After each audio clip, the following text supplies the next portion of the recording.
আজকে আমরা কোথায় যাচ্ছি জানো? হ্যাঁ হ্যাঁ হ্যাঁ, একটা অনেক বড় ইউটিউবারের বাড়ি। হ্যাঁ, তো তোমরা কিন্তু খুব বাজে কমেন্ট করবে না, বলে দিলাম। তো আজকে আমরা সকাল সকাল বেরিয়ে পড়েছি হচ্ছে আমি, সুদীপ, আর হচ্ছে আমার শাশুড়ি, শ্বশুর আর আমার মেয়ে। তো আমাকে এই ড্রেসটা পরে কেমন লাগছে প্লিজ একটু কমেন্ট করে বলবে।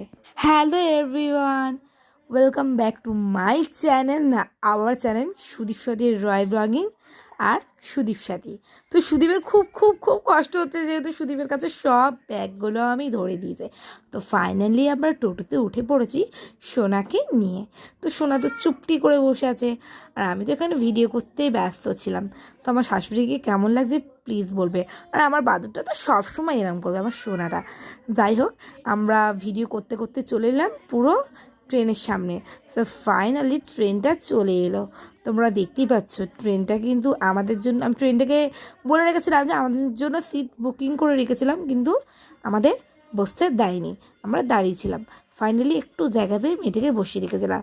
তো ফাইনালি এবার ট্রেনের মধ্যে উঠবো, আমরা ভাবছি উঠবো কি উঠবো না, উঠবো কি উঠবো না, যেহেতু এত পরিমাণে ভিড় কী আর বলবো।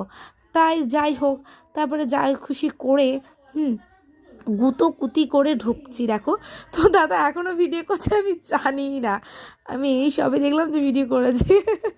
তো তোমার তারপরে আমরা হাবড়ায় নেমে গেছি, সরি তখন আর ভিডিওটা করা হয়নি। হাবড়ায় নেমে গিয়ে আমরা উঠে পড়েছি ভ্যানে।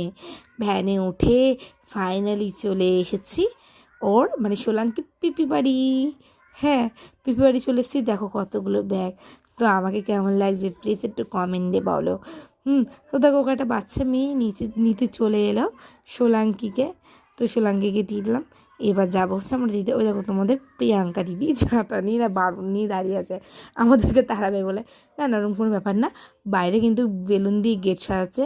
আর তোমাদের বলি আজকে কার জন্মদিন জানো? হ্যাঁ, ঠিক লাস্টেই দেখাবো আজকে কার জন্মদিন। তো আমরা চলে যাচ্ছি উপরে, তো দিদি দাঁড়িয়ে আছে, আমরা এখন ঢুকছি ভেতরে। তো সোলাঙ্কিকে একটু কোলে নিল, নেওয়ার পর দেখো একটা দিদা যাচ্ছিলো, একটু প্রণাম করে নিল। প্রণাম নেওয়া করার পর যাইবো এখন সাজাবো হচ্ছে ঘর। তো ফাইনালি ঘরের ভেতরে ঢুকে গেলাম। তো ঘরটা দেখতে পাচ্ছ কত সুন্দর করে গোছানো। তো আমরা উঠে করেছি, দেখো আমাদের চেরি মাম্মাম। আর আজকে কার গেট টুগেদার তোমাদের ঠিক লাস্টেই বলবো। আর রাস্তার মধ্যে শ্বশুর সাথে ঝগড়েছে, তাই আমার শ্বশুর আগে আগে চলে এসছে, আমরা পরে চলে এসেছি। তারপরে দেখো ফাইনালি আমি দাঁড়িয়ে পড়েছি হচ্ছে ওই মানে যেখানে ডেকোরেশন করেছে ওইখানে। তো সুন্দর সাজিয়েছে।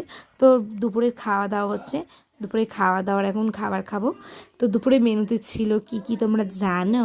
আমাদের দুপুরে মেনুতে ছিল হচ্ছে অনেক কিছু।